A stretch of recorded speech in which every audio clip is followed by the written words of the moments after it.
Abran su Biblia, por favor, a Primera de Samuel, capítulo 22. Primera de Samuel, capítulo 22. Es en donde nos encontramos hoy. Seguimos estudiando la vida de David, un hombre conforme al corazón de Dios. Y hoy llegamos a una nueva etapa en la vida de David y una nueva etapa también en la persecución de David de parte de Saúl y de toda su gente, ¿verdad?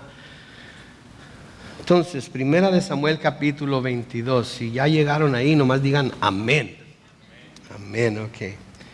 Entonces, estamos siguiendo la vida de David y estamos viendo que David era un hombre conforme al corazón de Dios, de acuerdo a lo que describen las Escrituras. Pero estamos viendo también que Saúl, el primer rey de Israel, era un hombre lleno de ira, lleno de coraje, lleno de amargura. Sí, que había sido desobediente al Señor y que no había hecho lo que el Señor le había dicho que hiciera. Por ello el reino le fue arrebatado. Samuel le profetizó eso, le dijo que eso es lo que iba a suceder y se lo iba a dar a uno de sus compañeros. Ese compañero era David. Y David viene en escena, si se acuerdan de nuestro estudio, cuando viene y mata a Goliat. Si mata a Goliat y después de matar a Goliat va y mata a 200 filisteos y les corta los prepucios y los trae y se los da a Saúl, porque ese es el dote que le pidió por entregarle a su hija como esposa. Y luego se nos dice también que hay tiempos en los que las doncellas de Israel cantan: Saúl mató a sus miles, pero David a sus 10,000. Y entonces la fama de David había crecido muchísimo. David estaba siendo visto como el caudillo de Israel, estaba siendo visto como aquel que en realidad Dios estaba con él y tenía el poder de Dios de su parte. Saúl se llenó de envidia, se llenó de ira y trató de reclutar a su hijo Jonatán para atacar a David y matar a David, aunque su hijo Jonatán no creía que eso es lo que su padre quería hacer. Llegó un momento en el que se destapó, por así decirlo, y Jonatán pudo ver que ese era el caso y ayudó a David a huir. En nuestro último estudio vemos cómo David huye a Ahimelech, uno de los sacerdotes del Señor, y cuando llega ahí con Ahimelech, él le pide pan, le pide de comer. Y Ahimelech le da lo que eran los panes que estaban sobre la mesa de la proposición, o los panes que estaban sobre la mesa, los panes de la proposición. Y eran panes que solamente los sacerdotes podían comer. Y no solamente eso, sino que le dio también la espada de Goliat, el gigante que había matado. Había ahí en donde estaba Ahimelech un hombre, se llamaba Doeg. ¿Sí? Y vamos a ver aquí hoy que Doeg va y le dice a Saúl que David había ido con Ahimelech y que Ahimelech le había ayudado. Y va a pasar algo trágico aquí. Pero después de que Ahimelech le da de comer a David y le da la espada y todo eso, David se va. Y aquí es la continuación de eso que sucedió en el capítulo 22 de Primera de Samuel, comenzando con el versículo 1, dice: David se fue de ahí y se dirigió a la cueva de Adulán. Cuando sus hermanos y toda la familia de su padre lo supieron, fueron a verlo. Entonces David se va de donde está Ahimelech y va y se mete en una cueva. Va y se esconde en una cueva. Sí, David no podía volver a su casa. David no podía volver con su esposa. David no podía volver al palacio del rey. David no podía ni siquiera ir a pedirle a su mejor amigo Jonatán, con quien había hecho un pacto de amistad y protección mutua. No podía ir con ninguno de ellos porque Saúl lo iría a buscar entre ellos. Saúl lo iría a buscar y quizás Saúl, como vamos a ver que es capaz de hacerlo, les causaría daño a ellos también. David no podía ni siquiera ir a la casa de Dios, porque también, como vamos a ver más adelante, pudiera ser que Saúl en su coraje pudiera hacer algo en contra de los sacerdotes, que vamos a ver que lo hizo. Entonces David estaba completamente solo en esta cueva.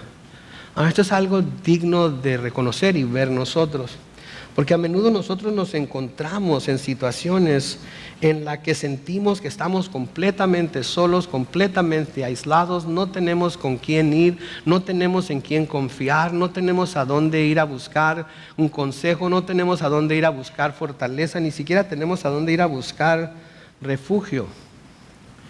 No necesariamente porque no haya quien nos quiera ayudar, pero porque la situación es tan difícil que en realidad no hay quien nos pueda ayudar. Hoy andaba bien ajetreado haciendo algunas cosas, la computadora de la iglesia cayó y no teníamos todos los archivos que necesitábamos y tuve que hacer algo de último momento y tuve que llevarlos para el servicio en inglés. Y Eliana me vio tan ajetreado que me dijo, Pastor Carlos, ¿le puedo ayudar con algo? Y le dije, ¿sabes qué? Gracias, pero no puedes ayudarme. No puedes ayudarme porque no conoces el sistema, porque nadie te ha enseñado cómo hacer lo que necesito hacer. Así es que estaba ahí dispuesta a ayudarme, pero no podía ayudarme. Y a veces estamos en situaciones no necesariamente en donde nadie nos quiere ayudar, sino que nadie nos puede ayudar. Y nos sentimos aislados, nos sentimos solos, nos sentimos como que nadie está de nuestro lado y nos sentimos abandonados, de hecho. Ahora, noten aquí que la familia de David, sus hermanos, toda su familia, la familia de su padre, fueron a verlo a la cueva en donde estaba. Esto nos habla de que la familia de David estaba preocupada por él. Sin duda habían escuchado todo lo que Saúl había estado tratando de hacer con él y la familia estaba preocupada. Este camarada va a matar a nuestro hijo David, va a matar a nuestro hermano David. Vamos a buscarlo, vamos a verlo, vamos a ver que todo esté bien. Y van y se quedan con él por algún tiempo.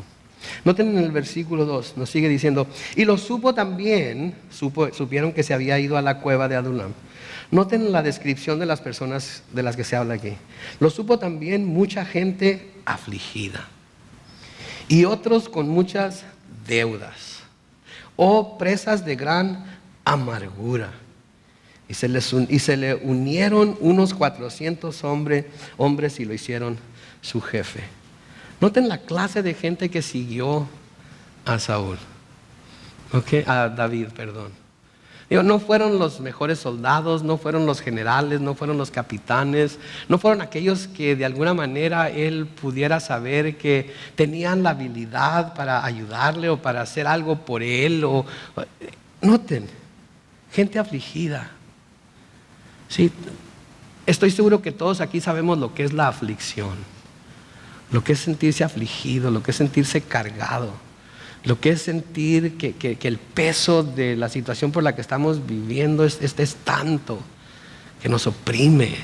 Y aunque no estemos jorobados, por así decirlo, sentimos que estamos caminando así porque la aflicción es tanta. Esta es la clase de gente que siguió a David.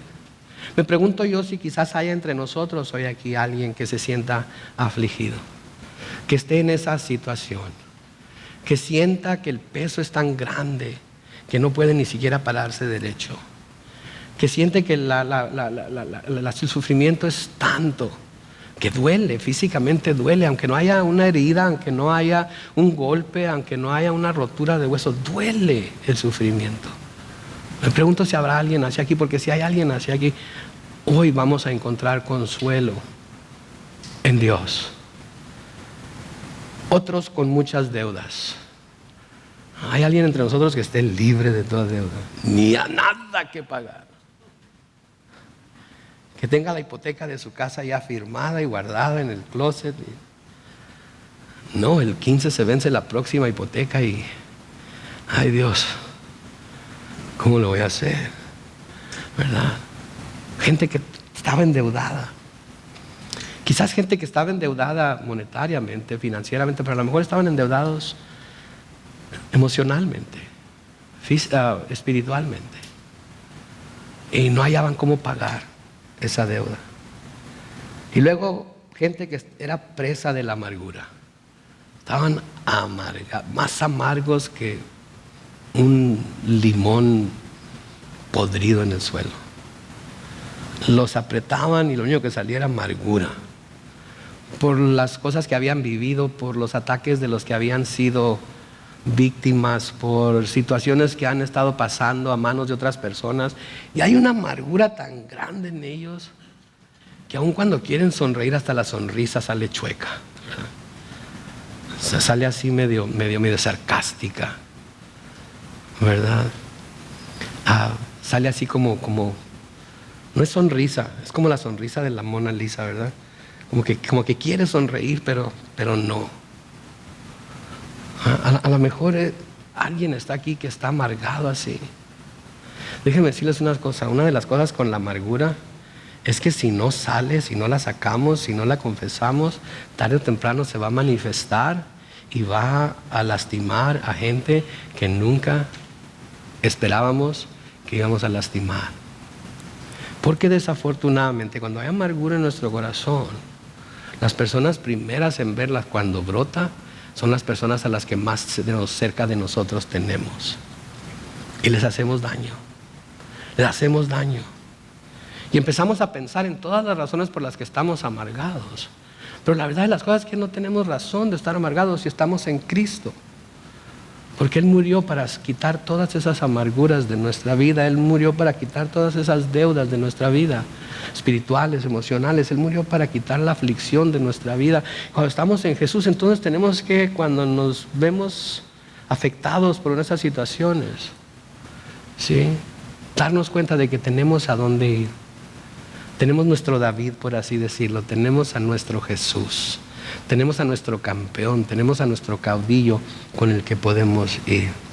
Y noten, esta clase de gente se le unió a David y no tenía nada que perder. Fueron y lo hicieron su jefe.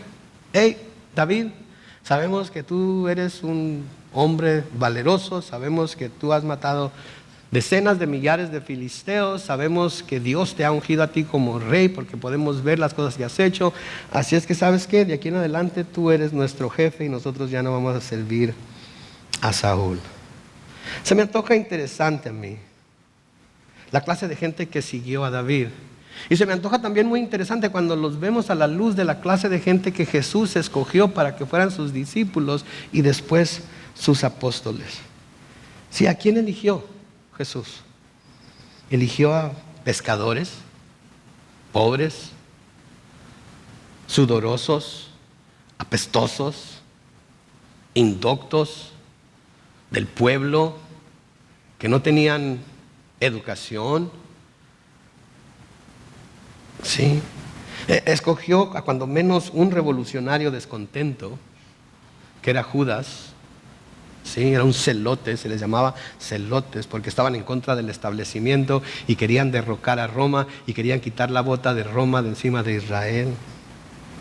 Escogió a un cobrador de impuestos, que en aquel tiempo era un crimen ser cobrador de impuestos. En nuestros tiempos amamos a los cobradores de impuestos, ¿verdad? Les mandamos tarjetas de Navidad a los del IRS juntamente con nuestro cheque de impuestos y nos da gusto que los tengamos a ellos para recordarnos que les debemos dinero al gobierno y le damos gracias a Dios por ellos, ¿verdad? Pero en aquel tiempo no era así. En aquel tiempo odiaban a los cobradores de impuestos. A destiempo, o como un abortivo, escogió a Saulo de Tarso, un perseguidor de la iglesia, que si alguien había amargado, creo yo que Saulo era la persona más amargada de la que yo he leído en la Biblia. Y era vengativo, ¿sí? Y quería acabar con la iglesia, pero Dios lo escogió. Es curioso, ¿no? Los hombres que siguieron a David y los hombres que escogió el Señor Jesucristo. Y saben que la Biblia no esconde la clase de hombres que eran. La Biblia nos dice la clase de hombres que eran. Por ejemplo, en Hechos capítulo 4 y el versículo 13, cuando Pedro está predicando, se nos dice ahí: al ver el valor de Pedro y de Juan y cómo sabían que ellos eran gente del pueblo sin mucha preparación, la Reina Valera 60 dice del vulgo, se maravillaban y les reconocían que habían estado con Jesús. Un dato curioso aquí, cuando habla de gente sin preparación, o como dice la Reina Valera 60 del vulgo, la palabra griega que se traduce sin preparación o del vulgo es la palabra idiotez. Idiotez. Entonces, los fariseos y los principales sacerdotes estaban escuchando a Pedro y a Juan predicar y estaban diciendo: oye, pero si estos camaradas son unos idiotas, ¿cómo puede ser que estén hablando esas palabras? ¿Cómo puede ser que tengan ese valor, ese denuedo para predicar de esa forma? Esa es la clase de gente que Dios usa. Gente que no tiene nada de qué hacer alarde, gente que no tiene nada de qué enorgullecerse, gente que sabe lo que es, reconoce lo que es, Pero dice: Señor, aún con todo lo que soy, con todos mis defectos, aquí estoy, me entrego a ti, haz en mí y conmigo lo que tú quieras, porque yo lo que quiero es vivir para tu gloria. ¿Sí? El apóstol Pablo, si les escribe a los corintios y les exhorta a que se vean a sí mismos, para que se dieran cuenta en realidad de la clase de gente que eran y de la razón por la que Dios los había escogido, porque era el hecho de que eran esa clase de gente que Dios los había escogido. Primera de Corintios capítulo 1 versículos 26 y 27, Pablo les dice: consideren, hermanos, su llamamiento. Noten que dicen no muchos, que quiere decir que había algunos, pero no muchos. Eran uno que otro. Por aquí quizás había uno, por allá habría otro, por acá quizás había dos más, pero en su mayoría no eran esto. No muchos de ustedes son sabios, según los criterios humanos, ni son muchos los poderosos, ni muchos los nobles, sino que Dios eligió lo necio del mundo para avergonzar a los sabios, y lo débil del mundo para avergonzar a lo fuerte. Así es que, hermano, cuando su esposa le diga: ¿cómo eres necio?, dígale: por eso me escogió Dios. Ok, cuando su esposo le diga: ay, mujer, es que ¿por qué eres tan débil? Por eso me escogió Dios. Porque Él quería manifestar su fortaleza en mí, porque Él quería mostrar su sabiduría a través de mí. Ahora, en cuanto a David, yo me pregunto si él mismo no hubiera estado en las circunstancias en las que se encontraba, teniendo que huir y esconderse en una cueva, ¿hubiera, ustedes creen, podido recibir a este tipo de gente como sus compañeros, como sus hombres valerosos? Yo me pregunto eso y pienso: a lo mejor no. Hubiera estado, han oído el dicho, ¿verdad? Mejor solo que mal acompañado. Así que yo ando huyendo y ahora voy a tener que jalar con estas personas inconformes, endeudadas, afligidas, amargadas. Y no solamente con ellos, sino con su familia también. Voy a tener que soportarlos a ellos también. Bastantes problemas tengo yo para cuidarme yo solo, para mantenerme vivo yo solo, como para traer esta clase de gente. Pero creo que el hecho de que él se encontrara en la cueva y se encontrara solo y se encontrara afligido él mismo y se encontrara siendo perseguido por un hombre tan amargado como Saúl, los miró y dijo: hey, ¿no tienen a dónde ir? Vénganse conmigo. ¿Y saben qué imagen tan perfecta es esto de lo que la iglesia debe ser también? De lo que los cristianos debemos ser. Porque cuando nosotros como cristianos nos damos cuenta de que Pablo nos está describiendo a nosotros mismos y nos está viendo como lo necio, como lo débil, como lo ruin, y que Dios aún así nos ha escogido, cuando alguien entra y se empieza a portar necio y lo vemos ruin y lo vemos desechado por el mundo y lo vemos caído, no tenemos cara de decirle: ¿y tú qué estás haciendo aquí? Sino que lo recibimos con los brazos abiertos. Porque yo un día estaba como tú, porque yo un día me encontraba en la misma situación en la que tú te encuentras hoy. Así es que, ¿sabes qué? Ven, eres parte de nosotros. Recibe a Jesús. Entonces no tenemos, mis hermanos y hermanas, ninguna razón por la cual debemos despreciar a nadie cuando entre por esas puertas. No importa cómo venga vestido, no importa qué venga oliendo, puede venir hasta las chanclas, alcoholizado, y debemos estar dispuestos a recibirlo. Y los varones de allá atrás lo van a tomar y lo van a llevar al baño y lo van a ayudar, y luego lo van a venir a sentar a decirle: escucha la palabra de Dios. Si vemos una pareja de homosexuales entrar y se sientan y están los dos juntos, así como hay matrimonios aquí sentados juntos y están respetuosamente sentados el uno con el otro y no están uno encima del otro y haciendo todo tipo de cosas, están escuchando la palabra de Dios, y ellos también se sientan a escuchar la palabra de Dios. ¿Los vamos a echar fuera? ¿No vinimos nosotros también un día cargados con nuestro pecado? ¿No vinimos nosotros también un día cargados con nuestros defectos? ¿No vinimos nosotros también con un montón de pecados ocultos que si fueran tan evidentes como lo es la homosexualidad, la gente hubiera dicho, ay, mujeres, echen a este para afuera? ¿Han visto el comercial ese de la tos? Si su tos se viera y la persona tose y sale como un humo azul.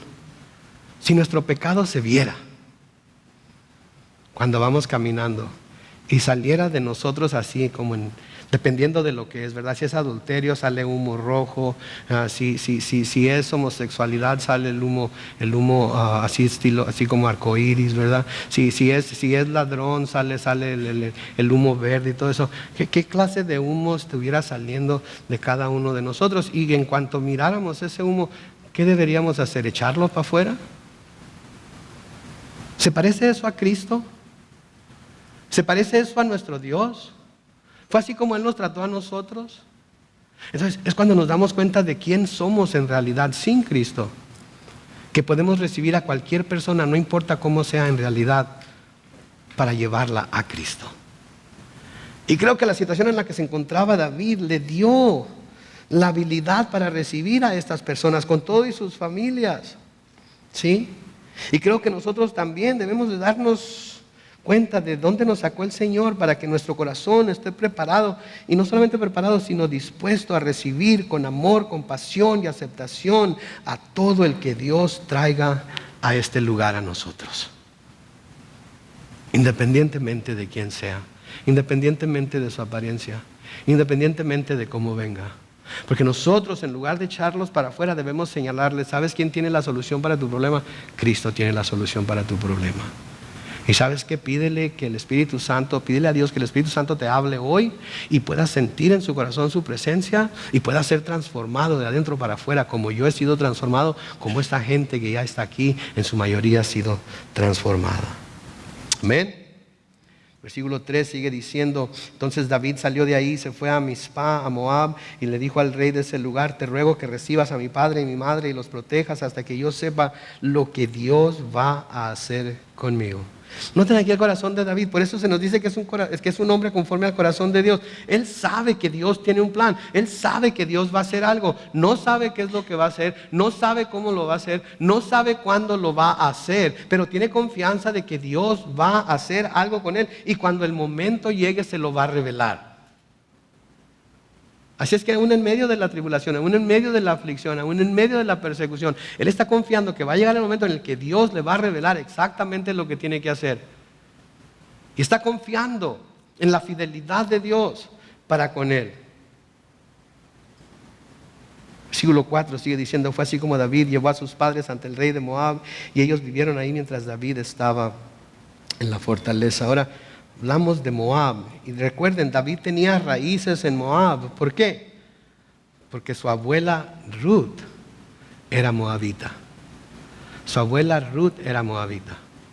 Me imagino yo que de vez en cuando su abuela lo ha de haber agarrado a él y a sus hermanos cuando estaban chiquitos y les decía, vénganse, vamos a visitar a sus bisabuelos, vamos a ir a conocer a la familia que tenemos allá en Moab, y los llevaba y conoció gente por allá y quizás algún pariente llegó un día a ser el rey de Moab y ahora por eso los lleva a Moab y los encarga allá en Moab porque tiene gente conocida ahí. Tenía un tío que hace poco falleció, hace poco se fue a vivir con el Señor y siempre me decía, oye, porque era así medio, era del norte, era de Nuevo León, mal encachado. Oye, Manuel, porque mi familia del lado de mi papá me dicen Manuel, porque así se llamaba mi papá. Oye, Manuel, tú nunca has ido a Monterrey, ¿verdad? No, pues no. Deberías ir, hombre. Tienes un montón de raza por allá, tienes un montón de gente. Sí, tío, uno de estos días voy a ir. Me imagino que así también Ruth les decía a sus nietos, no, allá en Moab tenemos un montón de gente, vamos a ir a visitarlos. Y ahora de alguna manera esto ayuda a David a poder llevar a sus padres y a su familia a Moab y dejarlos ahí encargados. Versículo 5 sigue diciendo, pero el profeta Gad le dijo a David, ya es tiempo de que salgas de la fortaleza y vayas a la tierra de Judá. Y David se fue y llegó al bosque de Jared. Noten lo que le dice el profeta Gad, levántate, ve a hacer lo que tienes que hacer. Ok, ya dejaste a tu mamá y a tu papá encargados aquí, ahora tú levántate y ve a hacer lo que tienes que hacer. No estés ahí todo tirado, todo, ay, ahora ¿quién me va a ayudar? Ve y haz lo que tienes que hacer. Me recuerda a Elías, ¿se acuerdan de Elías cuando mató a los 400 sacerdotes de Baal? Y Jezabel le dice, ¿sabes qué? Que Dios me haga lo mismo a mí y más, si para mañana no estás muerto tú también como uno de ellos. ¿Se acuerdan el valeroso hombre de Dios lo que hizo? Huyó con la cola entre las patas, porque Jezabel le prometió que lo iba a matar. Y fue y se metió ¿en dónde? En una cueva. Y el Señor se le apareció varias veces, le dijo, Elías, ¿qué onda? ¿Qué estás haciendo aquí? Levántate y come. Ay, Señor, es que en Israel todos tus profetas los han matado. Yo soy el único que queda. Yo soy el único que te sirvo. Y Dios se le manifestó y le dio de comer. Y luego le dice, levántate, cíñete, regresa. Ve y diles esto y aquello. ¿Saben qué, mis hermanos? No debemos de vivir derrotados. ¿Afligidos? Sí. ¿Cansados? Sí. ¿Perseguidos? Sí. Pero no derrotados. Porque Dios está con nosotros. Y hay veces en las que llegamos al punto en el que dejamos todo en las manos de Dios y luego tenemos que levantarnos y seguir poniendo un pie delante del otro y seguir adelante con nuestra vida y seguir con el llamamiento de Dios, esperando como David aquí, que Dios le diga lo que debía hacer. Así que quizás alguien esté en el mismo lugar que David aquí hoy. ¿Saben que la palabra de Dios para ustedes es levántense? Hagan lo que saben que tienen que hacer. Confíen en Dios. Y pongan un pie delante del otro y sigan su camino confiados completamente en Él, sabiendo que Él está de su lado. Y si Dios es por ustedes, no hay quien puede estar contra ustedes. Aunque las circunstancias le digan algo diferente. Aunque las batallas sean difíciles. Dios es con nosotros. Amén. Versículo 6 sigue diciendo, Saúl estaba descansando en una colina de Gabá, a la sombra de un tamarisco. Cuando tuvo noticias de David y de quienes lo acompañaban, Saúl tenía su lanza en la mano y sus sirvientes estaban a su alrededor. Noten, Saúl era un hombre bien lanza, como dice mi mamá. Saúl le gustaba la lanza. ¿Saben por qué? Porque la lanza la podía tirar y no tenía que acercarse a la persona que le quería hacer daño. ¿Sí? Tenía la misma manera de operar que Satanás. Satanás no viene con la espada, es una batalla mano a mano. Satanás avienta ¿con qué? Con dardos de fuego. ¿Y qué es lo que apaga esos dardos? Nuestra fe, ¿verdad? Así Saúl le gustaba aventar lanzas. Versículo 7 sigue diciendo, entonces le dijo, ustedes benjamitas, escúchenme bien. ¿Acaso el hijo de Yesé les ha dado tierras de labranza o viñas o les ha nombrado comandantes y capitanes de su ejército? ¿Por qué han conspirado contra mí? ¿Por qué nadie me ha dicho que mi hijo Jonatán se ha aliado con el hijo de Yesé? Ustedes no me tienen compasión. Han dejado que mi hijo ponga en contra mí a mi siervo David y ahora él me anda espiando. Noten, está acusando a su hijo de haber puesto a David en contra de él. Jonatán hasta había abogado por Saúl, ¿no es cierto? Le había dicho, mi padre no te quiere matar, estás loco, David, estás atarantado en la cabeza, mi padre jamás te haría daño. Y ahora está diciendo, mi hijo volvió el corazón de David en contra de mí. Versículo 9 sigue diciendo, entonces el edomita Doeg, que era jefe de los sirvientes de Saúl, dijo, yo estaba en Nob. Y vi cuando el hijo de Yesé llegó a visitar a Ahimelech, hijo de Ahitob. Este sacerdote consultó al Señor por David y además le dio pan y la espada del filisteo Goliat. El rey mandó traer entonces al sacerdote Ahimelech, dijo, el rey mandó traer entonces al sacerdote Ahimelech, hijo de Ahitob, y a la familia de su padre, y los sacerdotes que estaban en Nob. Y cuando todos ellos estuvieron ante el rey, Saúl dijo: escúchame, hijo de Ahitob. Y el sacerdote respondió: te escucho, mi señor. Y Saúl respondió: ¿Por qué tú y el hijo de Yesé han conspirado contra mí? Yo sé que le diste pan y una espada, y consultaste al Señor por él para que se ponga en contra mía, y ahora me anda espiando. Versículo 14. Entonces Ahimelech le contestó al rey: ¿hay entre todos tus sirvientes alguien que iguale a David en la fidelidad que te tiene?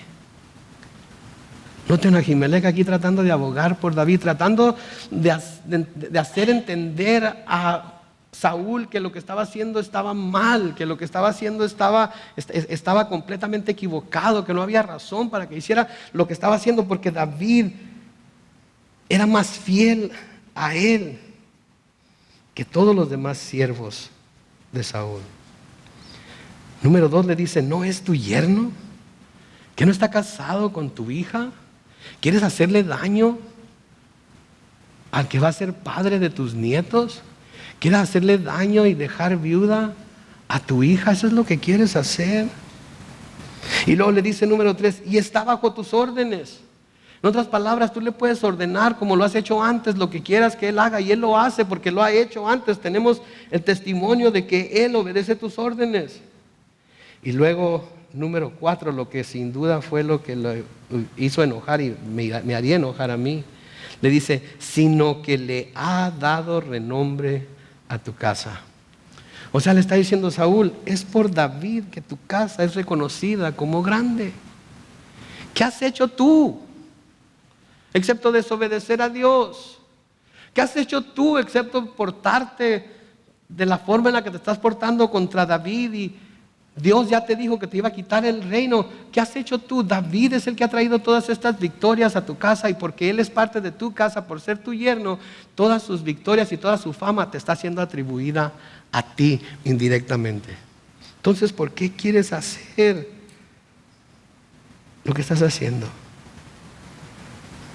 Noten la contestación también, ahora las acusaciones de Saúl una vez que le habla acerca de David. En el versículo 15 le dice: ¿acaso es la primera vez que consulta a Dios por él? De ninguna manera. En otras palabras, le está diciendo: lo que hice por él en esta ocasión ya lo había hecho antes, y tú habías sabido y no te enojaste por ello. No hice nada nuevo, no hice nada que tú no hayas visto, que tú no hayas sabido que había hecho por él antes. Y le sigue diciendo ahí: no culpe su majestad de nada a este siervo suyo, ni a nadie en mi familia. De este asunto no sé nada, ni poco ni mucho. En otras palabras, yo no sé de qué me estás hablando, de que tu hijo convenció a David de que se pusiera en contra tuya, y de que tu pueblo, que eran los benjamitas, porque David era de la tribu Saúl era de la tribu de Benjamín, que los benjamitas no te tienen compasión y no te respetan y están ayudando. Yo no sé de qué estás hablando. No tengo idea, ni mi familia tiene idea de todo eso. Me estás acusando falsamente. Yo simplemente hice lo que soy llamado a hacer. Como sacerdote, yo tengo que inquirir a Dios por aquellos que vienen a pedirme que inquiera por ellos a Él. Como sacerdote, yo tengo la obligación de interceder por ellos. Y es más, tú habías sabido que yo había hecho esto por David antes. Versículo 16 sigue diciendo: pero el rey dijo: pues puedes estar seguro, Ahimelech, que tú y toda la familia de tu padre morirán. Y dirigiéndose el rey a los guardias que lo rodeaban, les ordenó: maten a los sacerdotes del Señor. También ellos le son fieles a David, pues sabían que él huía de mí y no me lo hicieron saber. Y no sabían, porque David les mintió. No les dijo que había oído que estaba huyendo de Saúl.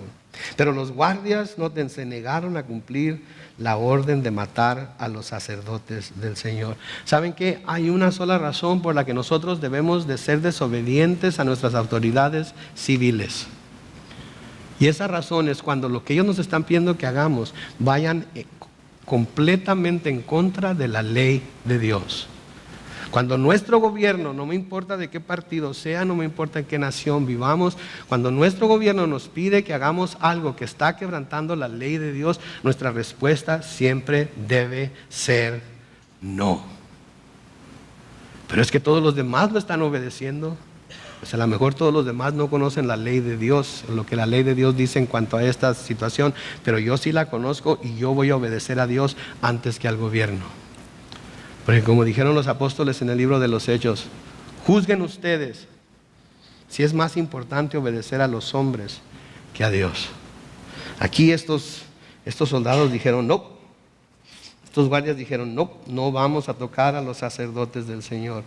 Pero siempre hay uno en el bonche, ¿verdad?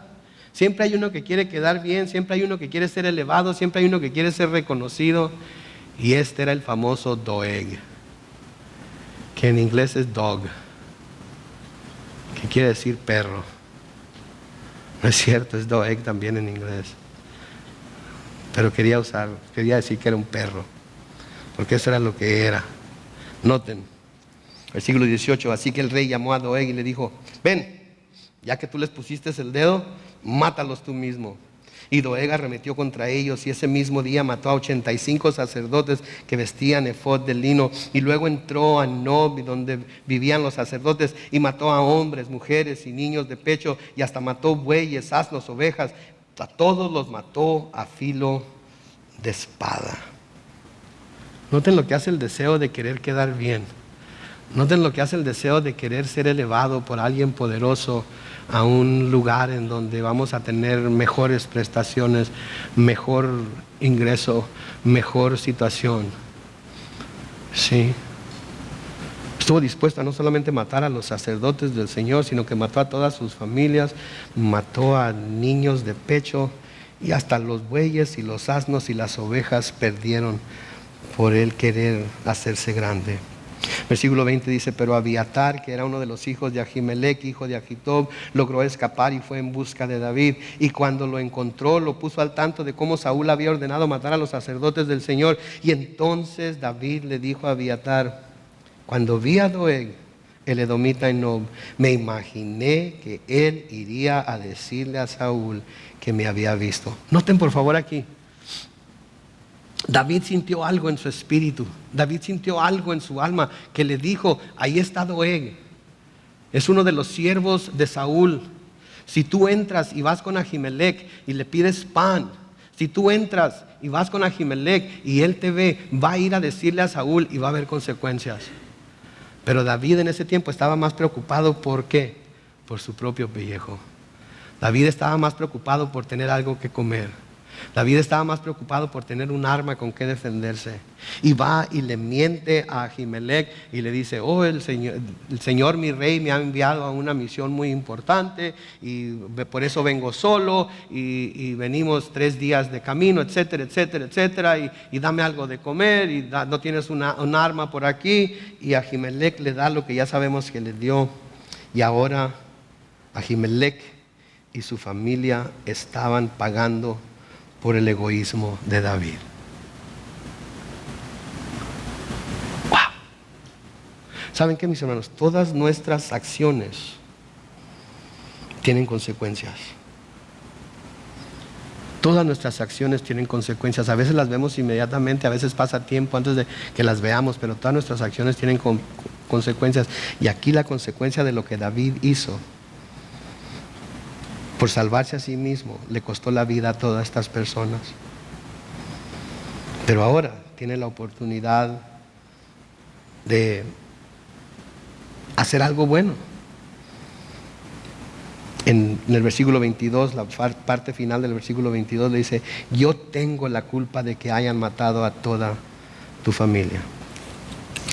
Pero quédate conmigo y no tengas miedo, pues quien busca matarme también te buscará a ti, pero conmigo estarás a salvo. Noten, ahora la vida de David iba a ser de bendición para esta persona, pero hasta este momento había sido de maldición para él. ¿Saben qué, mis hermanos? Dios nos ha puesto aquí en esta tierra, nos ha puesto aquí en este tiempo, nos ha puesto en este lugar en el que vivimos, en el que vamos a la escuela, en el que trabajamos, en el que nos congregamos para adorar, para que nuestra vida sea bendición para aquellos que tienen roce con nosotros. Todos los que estamos aquí ahorita, Dios nos ha puesto en este lugar y en este tiempo para que nuestra vida sea de bendición para todos los demás. Y debemos de buscar continuamente que nuestra vida sea bendición para todos los demás. En la economía de Cristo, todos los demás, Él es primero, luego todos los demás y luego nosotros. Si eso no está en orden, nunca vamos a tener la satisfacción que podemos tener y la vida de bendición que podemos vivir, ¿sí? Porque la vivimos en el orden que Dios ha establecido.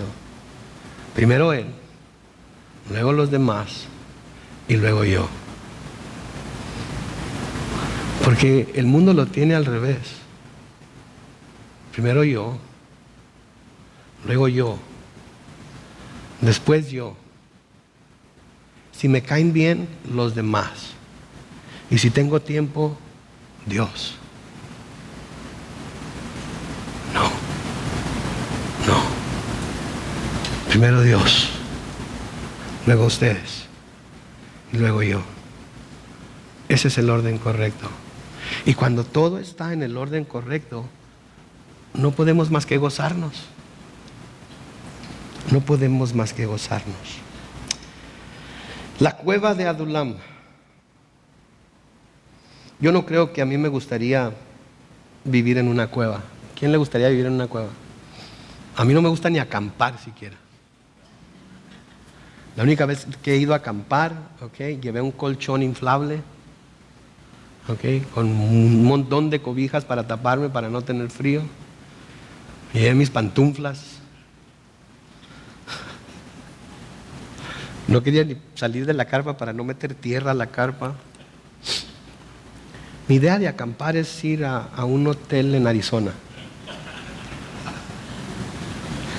Que tenga un Denny's de un lado y un Outback del otro.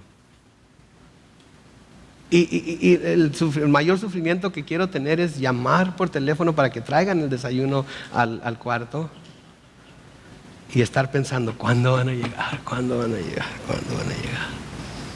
David estaba en una cueva oscura, húmeda, fría, solo.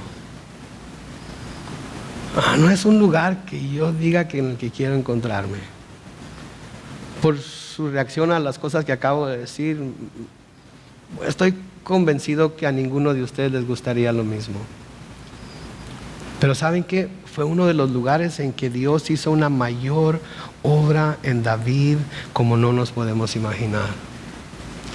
Tiempo después, cuando David ya ha dejado de ser perseguido, escribe salmos, como ustedes lo saben. Y uno de los salmos que escribe, que habla precisamente de esta experiencia, es el Salmo 142. El Salmo 142. En el Salmo 142, el título que tiene el Salmo es Masquil de David. Oración que hizo cuando estaba en la cueva. ¿Cuando estaba dónde? En la cueva. No lo había librado Dios. Estaba en la cueva cuando hizo esta oración. Salmo 142, 1. Dice, con mi voz clamo al Señor, con mi voz le pido su misericordia, en su presencia expongo mi queja, en su presencia expreso mi angustia. Noten, estaba en la cueva, pero él sabía que Dios estaba con él. Estaba frío, húmedo, estaba oscuro, pero él sabía que Dios estaba con él. Y cuando ora no se pone, Señor, por favor, Señor. Noten el versículo 1, con mi voz clamo al Señor. En voz alta está hablando con Dios. No como alguien que está solo, sino como alguien que está ahí en la compañía de otra persona, de una persona que él sabe que le puede ayudar, y con su voz clama a él. Y le pido su misericordia En su presencia expongo mi queja, en su presencia expreso mi angustia. David estaba solo, pero estaba clamando a Dios en voz alta. Saben que yo creo que a menudo nos haría bien irnos solos a algún lugar y clamar a Dios en voz alta. Recuerdo cuando iba a trabajar a Huntington Beach todos los días y tenía de regreso que venirme por el 405, y los que han viajado por ese freeway saben la clase de tráfico que hay en él. Y me tardaba hasta 2 horas para llegar de Huntington Beach a donde se une el 405 con el 5. Y con los vidrios cerrados le gritaba a Dios: Señor, ¿por qué?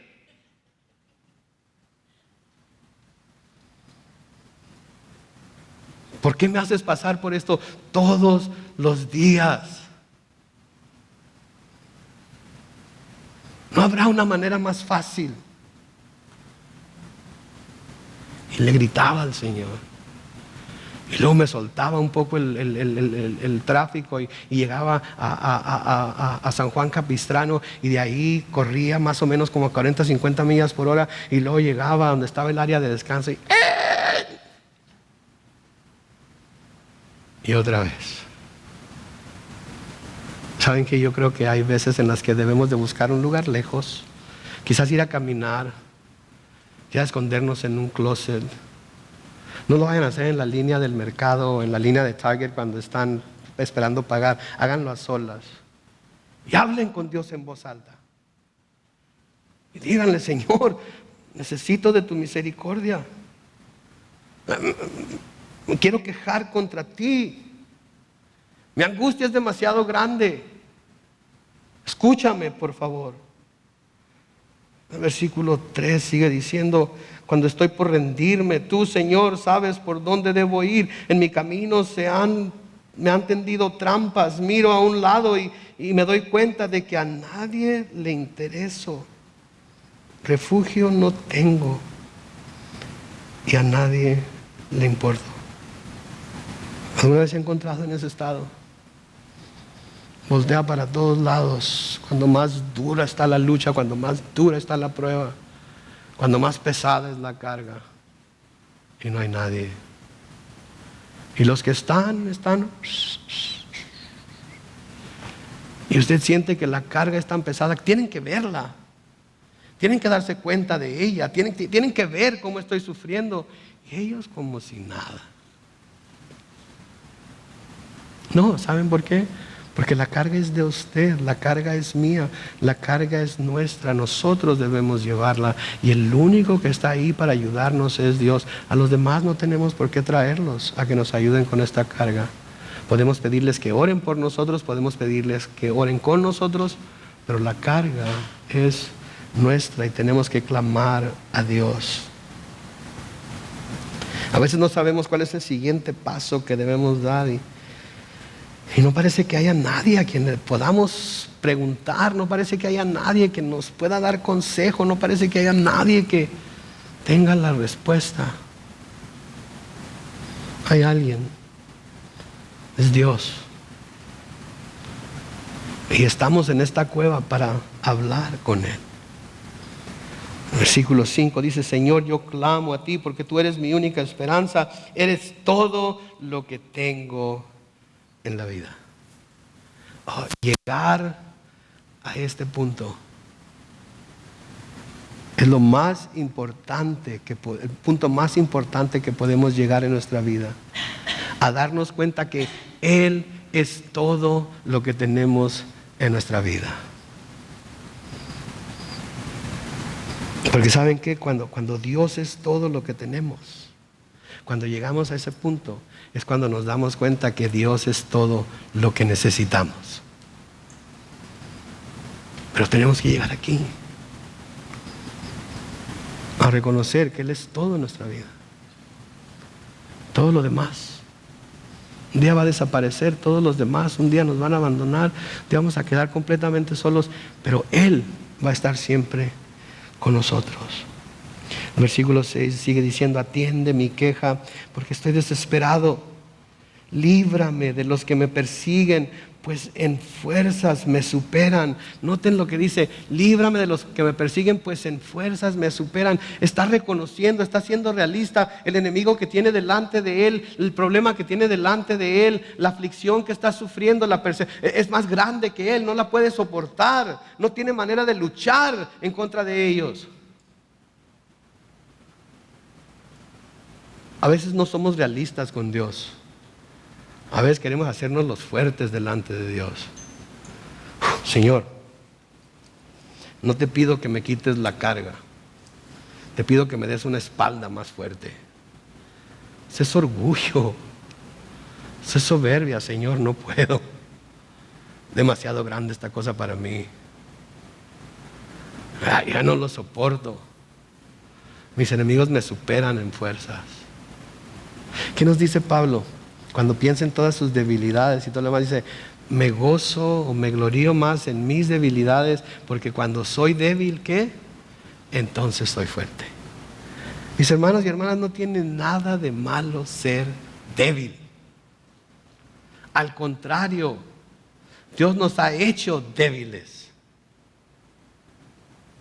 Para que cuando veamos que la prueba pasa y salimos adelante, nos demos cuenta que ha sido Él. En el versículo 7 sigue diciendo, líbrame de la angustia que me oprime, y así podré alabar tu nombre. Así me rodearán los hombres honrados al ver que me has tratado con bondad. Noten, líbrame de la angustia que me oprime, y así podré alabar tu nombre. Sí, David, no importaba en dónde se encontrara, no importaba la situación, una de las cosas que siempre hacía era alabar el nombre de Dios. Había alabanza en su corazón, había la alabanza que salía de su boca. ¿Y saben qué? Podemos estar tristes, pero de todas maneras podemos alabar a Dios. Podemos estar cansados, pero de todas maneras podemos alabar a Dios. Podemos estar afónicos, pero de todas maneras podemos alabar a Dios. Podemos estar enfermos, pero de todas maneras podemos alabar a Dios. Porque Él es grande y para siempre es su misericordia. David estaba en una situación medio difícil. Pero si algo nos dice esta historia es que él sabía que Dios estaba con él. Y que Dios lo iba a sacar adelante. Y eso podía confiar en ello 100%. Mi pregunta es, ¿confía usted en ello? ¿Confía usted en su situación? De que Dios está con usted. De que Dios lo oye, de que Dios lo escucha. De que Dios lo tiene en su mente. Y que Él va a hacer lo que necesite hacer para ayudarle a salir de ese lugar en donde se encuentra ahorita. De esa cueva de Adulam. Amén.